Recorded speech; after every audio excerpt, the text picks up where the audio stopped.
Hello guys! Welcome back to my channel and shoutout po sa lahat ng Sulit Kalingap community. At syempre guys, ayan, shoutout po kay Kuya Bal Santos Matubang, Ate Edna at Kalingap Rab, kay Kalingap Edu, Kalingap Dan. At syempre nagpapasalamat po ako sa lahat ng always nandyan na nanonood sa aking lives, sa aking uploads. At syempre shoutout po kay Kuya Potpot Vlogs, Ma'am Marie Pineda, at kay Ma'am Marilyn TV, shoutout po, Team Trulala and Team Lagarista, Team Tipaklong, lahat na po kayo, and yan. Shoutout sa lahat always na nandyan sa ating mga live stream and uploads. Meds De Vera, ayan, Richard Ignacio, Ronald Riconilla, Mamaribel Kabasag, Quint Kerry, shoutout, Bea Ramos, Manuel Unilongo, Ma'am Meds De Vera, ayan, sa lahat ng Team Trulala, ayan, sa lahat-lahat, mga OFW na always nandyan, ayan, salamat po. So, umpisahan ko na po ang ating reaction video, isang masayang reaction video ang ating gagawin sa vlog ni Kalingap Dan. Ang interview niya kay Kalingap Edu, guys. So, play na natin ito. Hello po mga Kalingap, welcome back po sa aking YouTube channel, Kalingap Dan. And ngayon po ay may interview po natin si Kalingap Edu sa mga po nag-request po at sa marami pong gustong kamustahin sa Edu. Ito po, meron po tayo short interview po.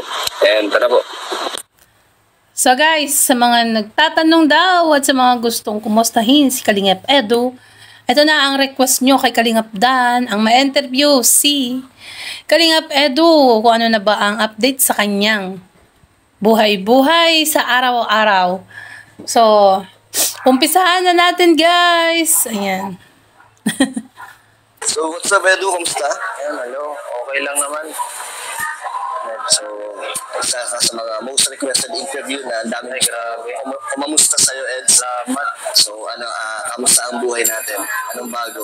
Okay lang naman. Ito, ang bago ay mas marami tayong tutulungan sa channel natin. At Kaya sa channel mo Yan, so ang bago daw sa kanyang buhay-buhay ay marami na siyang natutulungan sa kanyang channel. O diba, masaya yun.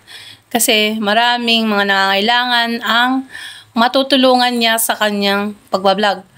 Or sa lahat ng nanonood at hindi nag-i-skip ng ads sa vlogs ni Kalingap Edu, syempre sa mga nagpapalipad, ayan, maraming salamat. At marami pa siyang matutulungang mga nangangailangan.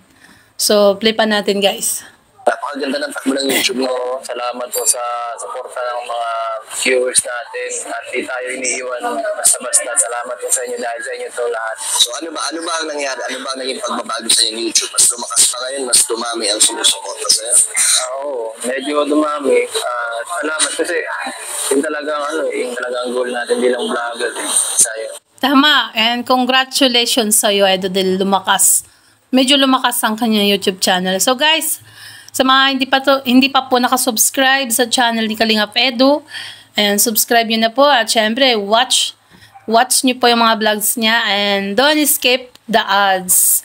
At syempre, harang po ang tawag din sa ibang YouTuber, diba? Harang is ads. So, play natin guys. Siyempre, dahil siguro nakita nila naman kung gaano sincere yung ginagawa natin na nabihan tayo sa kahit magandang views ngayong buhay.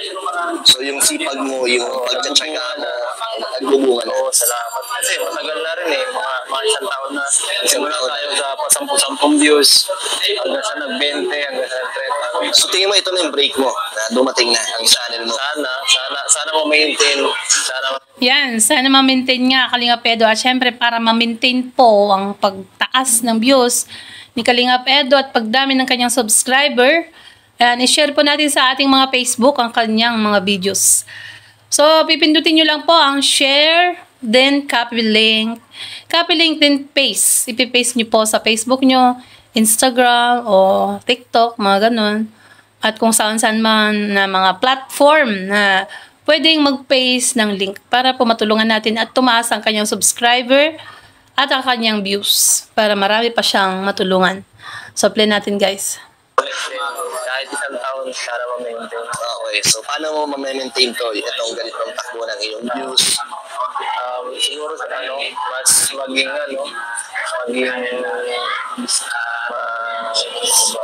Consistent sa pag-upload. Isa yun. Yun ang pinaka nahihirapan maging consistent, saka paggawa ng mas nakaka-enjoy na vlog. Medyo mahirap din kasi pag nauubusan tayo ng idea na medyo Oo, mahirap yan pag minsan mag-isip ka pa. Ano bang pamagat, gano'n. Thumbnail, siyempre, siya yung nagbibideo sa sarili niya, wala siyang cameraman, guys, pag pumupunta siya mag-scout, di ba? Kita nyo naman na hindi siya gano'n nagpapakita sa camera dahil siya ang naghahawak ng camera. Ayan. Suple natin. So paano, saan ka mga kumukuha ng ideas or saan ka kumukuha ng mga style sa yung vlog sa yung channel? Siguro parang kaya medyo ang style na gusto ko pagaya nung kay Pugong Biyahero at kay Giyong. Grabe, adventurous yun Ang hirap kaya yun Ang hirap na, pero gano'n ang gusto ko parang gusto ko lagi naglalaya sa saan. Oo, gusto yung adventure na pagtulong, pag-scout. Yung pumupunta sa mga kabundukan, gano'n. Yun ba, di ba may motor naman si Kalingap Edu na ginagamit niya sa pag-scout. Parang gano'n, yung adventurous. Kasi si Pugong Biyahero, ay nakikita nyo naman kung paano siya mag-vlog, di ba? Umakyat yan sa kabundukan at talagang naglalakad yan. Pero marami siyang kasama. Ilan pa yung kasama niya. Si Edu, mag-isa lang. So parang medyo delikado yun, Kalingap Edu, pag ikaw lang mag-isa. Pag pupaakyat ka ng bundok, di ba? Suple pa natin. Kita ko din sa yung mga binablog na talagang yung pag-scout mo, may halong parang adventure. Kasi yun ang gusto ko, kahit man may gusto wala, parang mag-enjoy ka na. Basta mag-enjoy na tayo para di naman masyado maramdaman yung nagtatrabaho. So at the same time, nakakatulong ka din. Yun na lang yun. Bonus na lang yun. Diba? So gusto niya yung paglalayas, gaya ng sabi niya sa team bike, di ba yung title minsan team bike, paglalayas, ganun di ba? Kaya nga nakilala niya si Chang Rosa, guys dahil nakapunta siya doon, nag-adventure siya doon. Actually, wala naman nagsabi sa kanya na nandun si Chang Rosa. Kumbaga, siya mismo ang nakadiscover. Parang ganun, yung gusto ni Kalingap Edu, guys. Suple natin. Gusto ko na kamustahin ito on behalf of Edrica fans. Pero hindi natin ibabalik yung nakaraan. Hindi ko naman i-open up yun. Sa mga Edrica fans. Ayan na, inaabangan nyo, di ba? Ito na yung pag-interview ni Kalingap Dan kay Edu. Tungkol daw sa, alam nyo na, sa Edrica dati. Ang nakaraan na love team ni Kalingap Edu. So guys, pakinggan natin. So, kamusta ka ba Edu after nung nangyari na yun? Para lang sa fans mo na nagtatanong, kamusta ka na ba? Okay naman, medyo malungkot lang ng konti kasi syempre nawala yung tambalan, pero kahit gano'n man ay medyo pa rin naman kahit pa paano. Tuloy-tuloy ka pa rin. Pero naapektuhan ka sa yung sarili, nalungkot ka rin talaga. Oo naman, kasi biglaan tayo, biglaan tayo. Kahit ako di ko alam na gano'n ang magiging kahit ikaw di mo rin talaga alam. So, nalungkot din siya sa pagkawala ng tambalan nila ni Erica nga. Yun yung sabi niya. Sa biglaan kasi guys at kahit naman sino siguro, kahit naman ako na nanonood at laging nakasupport, syempre, mabibigla ako at alam ko maraming pansang nabigla. Meron pa nga na ospital, di ba? At ngayon nag-move on na rin. At nga, what more kay Edu, di ba? Si Edu tambal niya, katambal niya, kapartner sa vlog. Talagang malulungkot ka, di ba? So, play pa natin, guys. Kung pumunta kami sa kanila at kaya usap si Ron, hindi namin alam na gano'n ang sasabihin. So, paano naka-apekto to sa'yo? Anong nangyari sa'yo? Ano yung mga pagbabago na nabalik sa'yo? Noon na medyo talaga parang hindi ako tinawad ako mag-vlog ng konti. Siyempre, sa pinaka mahalaga sa natin, Edrica sana sa vlog, lalo na kay Rab. Siyempre, bilang kaibigan, bilang pinsan, siyempre, kailangan, nahawaran ako sa kanya. So, yan nga. Di ba pag napapansin nyo naman, na hindi naman, pag nagbablog ang Edrica dati, hindi naman nagbibideo si Edu ng BTS behind the scene, di ba? So parang ano, kahit na ganun naapektuhan. Kasi pati ang vlog ni Kalinga Prab noon di ba? Ayan, sabi ni Kalinga Edu na tinamad siyang mag-vlog, muntik na. Dahil sa nangyari, no? Siyempre, kailangan tayong respeto ang desisyon nila. Tama. So, para sa iyo ba, kung opinion mo, nanghinayang ka ba para sa kanila, yung mga tulong na nakaabang na sa kanila? Medyo nanghinayang kasi ako, ginagayad ko siya kaya para sa kung ano yung okay na desisyon. Ginagayad ko rin siya at mukhang parang may sarili silang gustong mangyari kaya hindi na natin hawak ng kung ano gusto nila. Talaga, hindi na natin maano. Yun ang gusto So, wala tayong magagawa doon, di ba? Kundi ang sundin ang opinion at gusto ng family ni Erica na hindi na nga pwedeng i-block. Supply natin. Okay. Pero may mga nagsasabi ka sa Edu, mga nababasa ko lang, may mga times ba na nakikita pa rin kayo? Para sa personal na lang. Siguro mga parang minsan once a week. Once a week. Sobrang bihira na din. Sobrang busy kasi niya parang hirap Pero yung communication niyo, tuloy-tuloy pa naman. So, once a week sila nagkikita guys, ayon sa kay Edu. Dahil sobrang busy ni baby girl. Yun, ayon sa kay Edu guys. Siyempre busy nga di ba? Nakikita nyo naman siguro, nagpo-post sa Facebook, sumasakit na daw ang ulo, ganun-ganun. Kasi nga, marami yatang ginagawa masyado sa grade 11. Ayan, supply natin. Pag-uusap nyo. Yung siguro mga every other day nakakamusta. Okay. So, ang ganda na lang ang tanong ko sa'yo, syempre, huwag na tayo mag-ungkat. So, yun sa mga nagtatanong ngayon kung sa'yo ni Edu. So, Edu, ngayon, So, ayan guys, narinig nyo naman na every other day lang, nangungumusta lang. So, ganun na lang guys. Parang friendship ba? Ganun na lang ang nila. At saka, sabi nga naman ni Edu guys private na lang. Sa kanila na lang yun. Na bawal ng tawag dito, bawal ng i-video. Kung magkita man sila, di ba? Yan. So, flipan natin guys. Ibabalik mo na ba ang dati mong sigla ang iyong excitement sa pag-vlog? Medyo nakaka-recover na lang sa pangyayaring yun. Salamat sa mga supporters natin, salamat sa mga kaibigan natin, sa pamilya natin, sa Diyos. Salamat sa inyo lahat dahil pag-suporta niyo sa amin. So hindi ka naman nawala ng gana na ipagpatuloy ang iyong nasimulan? Hindi, kasi naisip ko, pag nanghina ako, kawawa yung tinutulungan ko. Uy, tama. Tama yun, Edu. Dapat mag-isip ka ng positive, hindi yung dapat lumakas ang loob mo. Baka magpadala sa emosyon. Tama yan. Tama yung naisip niya na pagka tumigil siya sa pagbablog, paano na yung mga beneficiaries niya? Actually, marami na rin siyang beneficiaries, guys. Sa totoo lang. Marami na siyang tinutulungan. At lahat yun, sa isang linggo ay pinapasyalan niya, guys. No? Kahit hindi man lahat yun mapuntahan, pero at least dinadalaw niya at binabalikan sila. Tama. Yung mga naumpisa mo ng tulungan. Kasi hindi lang naman tayo para sa isang tao, hindi naman tayo nandito para sa isang tao lang. Nandito ginawa ko yung channel ko para sa mga taong nangangailangan. Kailangan kong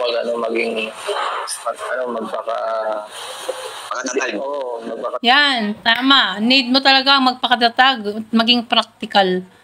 Tama yan. Hindi lang isang tao umikot ang mundo mo. Dahil marami nga siyang beneficiaries, guys. Paano na pag hindi siya nagtuloy sa pagbablog? Ano yung niya? Kasi actually, guys, hindi naman yata gaanong karami. Marami ang sponsor ni Edu. Kumbaga, konti lang naman yata o ilan lang. Saka yung mga niya, mga super chat, super sticker, membership, yun yata yung ginagamit niyang pangbigay sa mga beneficiaries niya. At ayon nga din sa kanya, sa live niya, di ba? Ayan. So, sa mga galante, alam ko maraming galante dyan na always nagpapalipad, nagpapakulay. Ayan, sa live at saka premiere ni Kalinga Edu. Ayan, nagpapasalamat ako sa inyo.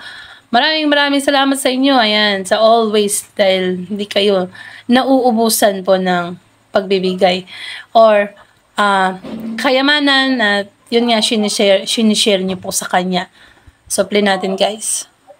Tags mas maging matured para harapin yung mga nangyayari. So ngayon, Edu, sino ang iyong inspirasyon sa iyong pagtulong, paglingap siya? Pamilya ko, tapos Diyos, tapos siyempre yung mga fans natin na sumusuporta sa akin pag nababasa ko yung mga comments nilang magaganda. Tama. Unang-una yung family, then the God. Saka fans. Tama yan. Yan ang inspirasyon na dapat, syempre, uuna talaga ang family. Kasi ang family ang nagpapatatag sa iyong kalooban. Or kung gaano ka ba katatag sa buhay, family ang una mong lalapitan para bigyan ka ng payo or direksyon, di ba, Edu? Tama ba ako? Saka syempre yung mga ibang fans na laging nagko-comment sa upload niya, sa live. Ayan, supply natin guys. Na-inspired ako lalo na magpatuloy para mas marami pang matulungan. Ayos. So mas lalo mong minamahal ang mga nagmamahal sa'yo na comment na talagang nararamdaman nilang pinagdaanan mo. Ano mensahe mo sa kanila, Eddie? Sana po maraming salamat sa inyong lahat.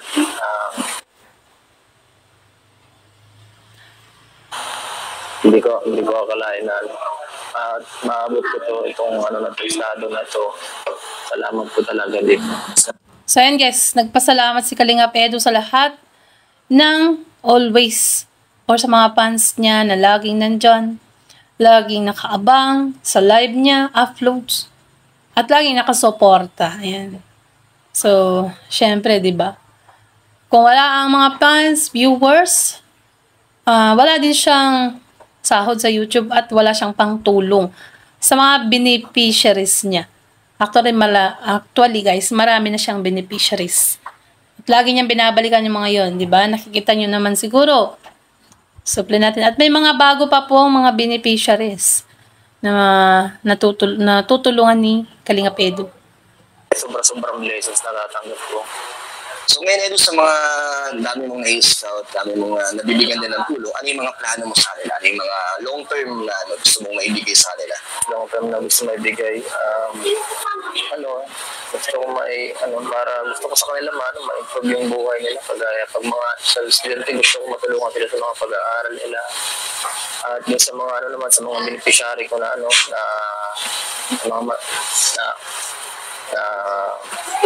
medyo hirap sa trabaho, gusto kong bigyan ng kahit pangkabuhayan. Okay. Oh, di ba? Ang ganda ng kanyang sinabi guys, ang ganda ng plano ni Edu para sa mga beneficiaries niya, di ba? Pagka kunwari ang beneficiaries niya ay mag-aaral, kailangan mapatapos sa pag-aaral. At kung kailangan naman ng beneficiaries niya ang trabaho, dahil nga walang trabaho, ayan, pang negosyo. Saka syempre kung bahay siguro, ayan, di ba? Maganda ang plano ni Edu sa kanyang YouTube channel. At sana guys, support natin syempre. Kung wala tayong suporta, ayan, hindi po aangat at wala po siyang matutulungan. Kaya kailangan natin ng suporta. Syempre, di ba? Support natin siya guys. Ayan. Paano ang pabahay? May plano ka rin ba? Pero gusto mo nakapagbabahay ako isang medyo sa nagkaya ko. Talaga? Oo. Paano pabayas yung bahay? Half body. Kaso ang gibat talaga, ang hirap. Kasi solo ko lahat, wala akong katulong. Wow. So grabe nakapagpabahay ka na. Ba't di mo Kasi rin ng ginastos, kaya medyo, sariling mo yan, budget mo yan? May katulong ako siyempre. May sinusuportahan tayo ng mga sponsors din. Uy, grabe, may pabahay na pala siya guys. Pero hindi lang niya parang hindi niya blinag ba? Parang nagsariling sikap siya na sarili niya lahat. At may konting sponsor lang sa kanya. O, diba? Half body, ibig sabihin kalahating semento, kalahating plywood. Parang ganun, guys. Yung half body. Thank you so much po. Grabe. Ba't hindi mo pina-ribbon cutting? Nakakahiya parang hindi pwedeng i-ribbon cutting yung klase. Pero para sa ating mga channel vlogs, napakalaking achievement na magkaroon ng pabahay. Oo. Hindi man malaki or katulad ng pabahay ng Kalingap talaga. Napakasimple lang yung pinagawa ko, parang studio type lang, ganun lang. Hindi pa nga, hindi pa masyadong maganda. So ano reaction ng tinulungan mo? Natuwa sila kasi dati nakatira lang sila sa trapal lang na bahay na sira-sira, butas-butas. Tapos pinagtagpi-tagping hardiplex sa kayero. So guys, diba? Congrats Edu. May pabahay pala si Edu guys. Unang bahay kaso hindi lang po pinaribon cutting at nahihiya daw siya kasi syempre simple lang po yung pagpapagawa. Yan yan sabi niya at grabe, tuwang-tuwa ang may-ari dahil lang may-ari ng bahay ay ang dating tirahan ay tarapal at pinagtagpi-tagping mga yero, o diba? Grabe no. Kit ganun lang po ang channel ni Edu pero mayroon ng pabahay. At syempre, paano po magkakaroon ulit ng pabahay si Edu?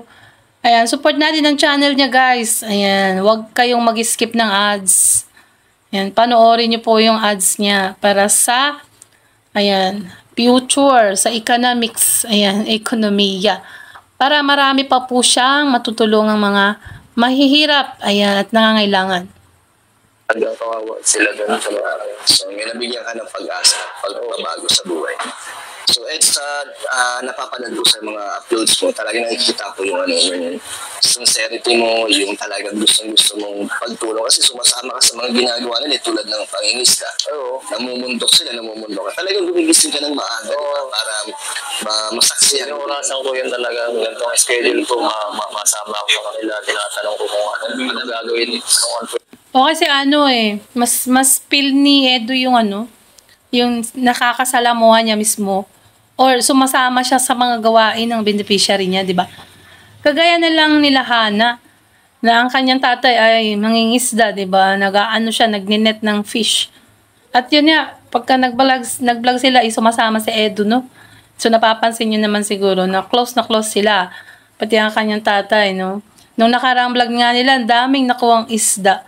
Ayan, supply natin. Pwedeng gawin sa kanilang lugar. Gusto ko maranasan yung kung gaano ba kahirap para alam ko kung gaano ba kahirap talaga yung mga pagtatrabaho nila. Kung anong pwedeng may tulong ko ba sa hirap na naranasan nila para mabawas. So gusto niya yung ma-experience din ang ginagawa ng beneficiary. Kung gaano kahirap o kadali man lang yun at gusto niya matry. Yun ang gusto niya kaya siya sumasama or so nakikita nyo naman siguro sa vlogs niya, di ba? Pati pag-ani ng mani or mais, di ba? Andun, kompletos ricados. Sumasama talaga si Edu. Trinatry niya lahat. Ayan. Kasi mas maiintindihan mo sila pag naramdaman mo yung nararamdaman nila. Okay. So ngayon, Edu, hindi ka naman ba nagkukulang sa sarili mo? Parang oras sa sarili mo, pag-aalaga sa sarili mo kasi yun lang. Yun nga. Para maramdaman niya or ma-experience yung kung gaano karami or kabigat yung gawain ng beneficiary. Tapos ito guys, nagtanong si Kalingap Dan kung hindi ba siya, wala na ba siyang kulang sa kanyang sarili. Supply natin kung ano sasabihin ni Edu guys. Ang yan lang talaga kasi halos sa katawa ko kahit ang gabi minsan may class pa ng gabi talagang minsan tulog na lang talaga ang pahinga. Hindi ka naman ba hindi mo magpahinga, magkaroon ng isang araw na pahinga lang? So yan nga guys, sabi niya tulog lang pahinga niya guys dahil may klase siya ng gabi. So nag-aaral pa siya, di ba, in fairness. Grabe yung sipag mo, Kalingap Edu. Mag-edit ka bang vlog mo? Tapos mag-aaral pa siya, no? Mag-scout. Ay, grabe. Ang sipag talaga ni Edu. Grabe, Yan ang masipag. Mag-aaral pa yan, ha? Ayun, di ba? Supply natin. At may time pa siya sa family niya, no? Yun ang problema ko kaya nga sana nga bumalik yung kapatid ko nahirapan ako Bakit? Wala akong editor Sakit sana. So vlog mo, edit mo? Oo. So okay. Hindi ka naman ba nagkakaroon ng karamdaman o sakit?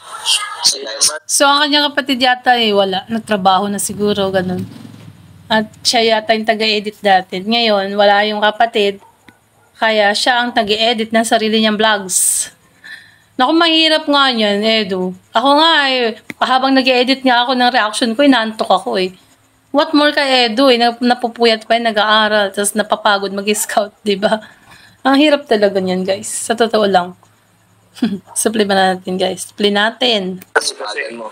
Yung din ang inaalagaan ko din sarili ko kasi delikado pagka nagkasakitan ng medyo malala, baka bigla matigil ng ilang linggo. Tama. So, iniingatan mo naman o inaalagaan mo sa sarili mo? Inaalagaan ko naman. Okay, Edu. So, ikaw, Edu, ngayon... Tama yan. Huwag mo kalimutan uminom ng vitamins. At syempre, matulog ng 8 oras sa isang araw, Edu. Magpahinga ka din pag minsan. Huwag mong sagarin ang yung lakas. Para naman, meron kang time na magpahinga, di ba? Para hindi ka magkasakit. Dahil marami kang, pagka nagkasakit ka, yan, kawawa naman ang mga ang family at syempre mga tinutulungan niya. Di ba? Supply natin. Nabawasan tayo na, o ikaw, nabawasan ka ng saya o kaligayahan na naramdaman mo noon. May ibabalik pa ba yan? Hindi natin masasabi. Subukan natin kung kaya ibalik. Yung mga yung mga hanggang ngayon. May babalik yan? Ano ka ba? Mag-move on ka. Sabi, diba? Yung yung ibang anuhin mo sa ibang para wag mo gaano maisip, Kumbaga, ituon sa iba. Ayan. Supply natin. Ang Edrica fans solo pa rin, nandyan pa rin. May inaasahan pa ba sila na Hindi ko may makikita ulit kayo sa video? Meron ba? Kung sa video, madali lang. Kung sa vlog ni Rab, hindi ko alam. Talagang, komplikado talaga. Okay, boss. So, ayun, Edu, thank you sa short interview. Thank you, salamat. So narinig nyo, guys? Kung sa video daw, okay lang. Pero pag sa vlog ni Kalingap Rob, hindi daw niya may papangako. So, Kalingap Edu, ikaw na lang mag-vlogs. Sabay ka na diba? Ay, sa aking suggestion lang naman yun.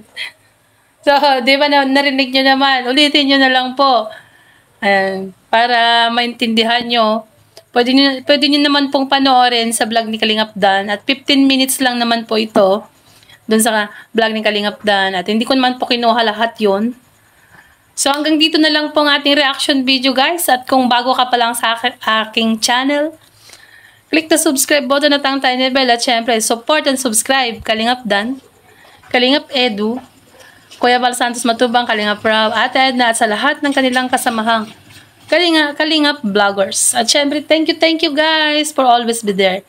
God bless everyone and to God be all the glory. Have a blessed day, guys. And bye. Ingat po kayo.